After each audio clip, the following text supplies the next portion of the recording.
Sir Amaravati మంటలు కుట్ర మాటలు ఏంటి? టెర్రర్ లింకులు మొన్న ఎవరో ఉగ్రవాదులను పట్టుకున్నారని చెప్పి విపరీతమైన ప్రచారం ఆందోళనకరంగా ఉందండి. అంటే మనం గతంలో కూడా మాట్లాడాము, మొన్న అంతకుముందు నిన్న కూడా అది. అంతకుముందేమో ఎల్ఎన్టీ వాళ్ళ దాంట్లో, మొన్నేమో మేఘా దాంట్లో.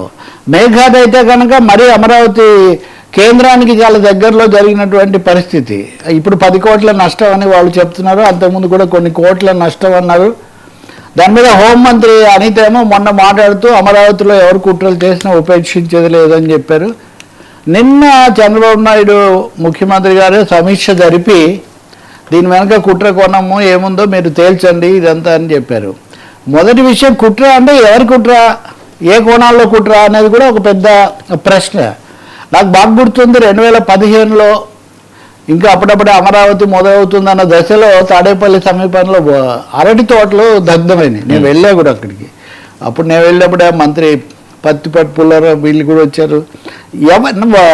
అది అప్పుడు జరిగింది. సో చాలాసార్లు అప్పుడు అరటి తోటలు తగలబడ్డాయి. ఇప్పుడు ఈ స్టోర్స్, ఈ పెద్ద పెద్ద స్టోర్స్ తగలబడుతున్నాయి. వీటి వెనక ఎవరున్నారో చూడాలి, కుట్ర అని అంటున్నారు. కానీ నాకు తప్పకుండా జరపాల్సిందే, ఇంకా అందులో రెండో అభిప్రాయం లేదు. కానీ నాకు 2-3 ప్రశ్నలు తలెత్తుంది. ఏంటంటే అరటి తోటలు తగలబెట్టిన వాళ్ళ విషయం కూడా ఇంతవరకు తేల్చలేదు మనం. అరటి తోటలు ఎవరు తగలబెట్టారు, ఆ కేసులు మూసేశారు. ఇది ఆ ప్రభుత్వం ఉండగానే ఇంక తేలదు అని మూసేశారు. ఇప్పుడు కూడా మొదటిసారి ఎల్ఎన్టీలో జరిగినప్పుడే సీరియస్గా తీసుకోకుంటే మళ్ళీ వెంటనే ఒక 3-4 రోజుల్లో అంత కీలకమైన రాజధాని ముఖ్యమంత్రి అందరూ ఉండే ప్రాంతంలో జరిగితే అంటే నిఘా వైఫల్యం స్పష్టంగా కనిపిస్తుంది, అంతే కదా. ఇప్పుడు అంటున్నారు సీసీ కెమెరాలు పెట్టాలి అంటే లేవా? రాజధానిలో ఇంత కీలకమైన నిర్మాణాలు వేగవంతం కావాలి, ఇవన్నీ జరుగుతున్నప్పుడు మరి ఇన్ని కోట్ల సామగ్రి పెట్టుకొని సీసీ కెమెరాలు కూడా పెట్టుకోకుండా, నిఘా కూడా పెట్టుకోకుండా ఎందుకు ఉన్నారు? ఇప్పుడు జరిగిన తర్వాత కుట్రలు ఏమున్నాయో తేల్చాలి అని రకరకాల కుట్రలు ఉండొచ్చు.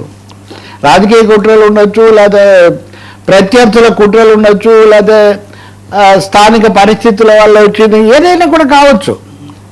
కానీ కుట్రలు అనేవి మాట్లాడితే పరిష్కారం కావు. నేను అది చెప్తున్నా. 2015 నాటి కుట్ర ఇంతవరకు తేలలేదు. ఇప్పుడు కొత్తగా 1, 2, 3 జరుగుతుంటే వీటిని ఒక అలసత్వము తప్పకుండా కనిపిస్తుంది. ఎవరు దీన్ని కోరుతున్నారు? సహజంగా అధికార పక్షానికి సంబంధించి బలపరిచే వాళ్ళని తీసుకుంటే రాజధాని ఆలస్యం చేయాలి, దీన్ని చేయాలని చెప్పి వాళ్ళు చేశారు. పార్టీల పేర్లు చెప్పడానికి కొంచెం జంకినా కానీ కొన్ని మాట్లాడుతూ సంకేతాలు ఇస్తున్నారు. వాళ్ళేమో అసలు దీనివల్ల ఆలస్యమైందని చెప్పడం కోసం, ఆలస్యం చేయడం కోసం ఇలా చేస్తున్నారు కుట్ర అని కొంతమంది అని ఉంటే, ఇలాంటి వాటి వల్ల ఆలస్యమైందని చెప్పడం కోసం ఇట్లా చేస్తున్నారు ఇంకొంతమంది. ఇవన్నీ ఎక్కడ తేలుతాయండి? అయితే ఈ మధ్యలో అంబర్లో కుంభం అని విజయవాడలో టెర్రర్ లింకులు బయటపడ్డాయి. 3 సయీదా బేగం అనే ఒక మహిళ, హైదరాబాద్కు చెందిన ఆమె. వాళ్ళకి ఎప్పటి నుంచో టెర్రర్ లింకులు నడుపుతున్నారు, వీళ్ళకి చాలా పెద్ద నెట్వర్క్ ఉందని చెప్పి విజయవాడ పోలీసులు కనుక్కొని అవన్నీ కూడా రకరకాల కమ్యూనికేషన్ ఇవన్నీ నెట్వర్క్ బయట పెట్టారు. ఇది కూడా చాలా ఇప్పుడున్న పరిస్థితుల్లో చాలా సంచలనం కలిగిస్తుంది. మరి ఇప్పటికైనా కానీ రాజకీయంగా మాట్లాడడం అనేది ఒకటైతే, పాలనా సంబంధమైన జాగ్రత్తలు ముఖ్యంగా పోలీసు నిఘా యంత్రాంగం దృష్టి పెట్టడం చాలా ముఖ్యం.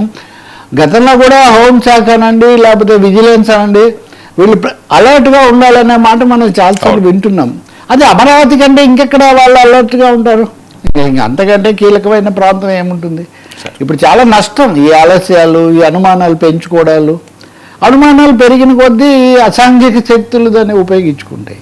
కాబట్టి చంద్రబాబు చెప్పారని ఇప్పుడు చెప్తున్నారు, నారాయణ కూడా మొన్న చెప్పారు, అనిత గారు కూడా మొన్న చెప్పారు, ఈరోజు డీజీపీ కూడా ఐ థింక్ మాట్లాడుతున్నారు.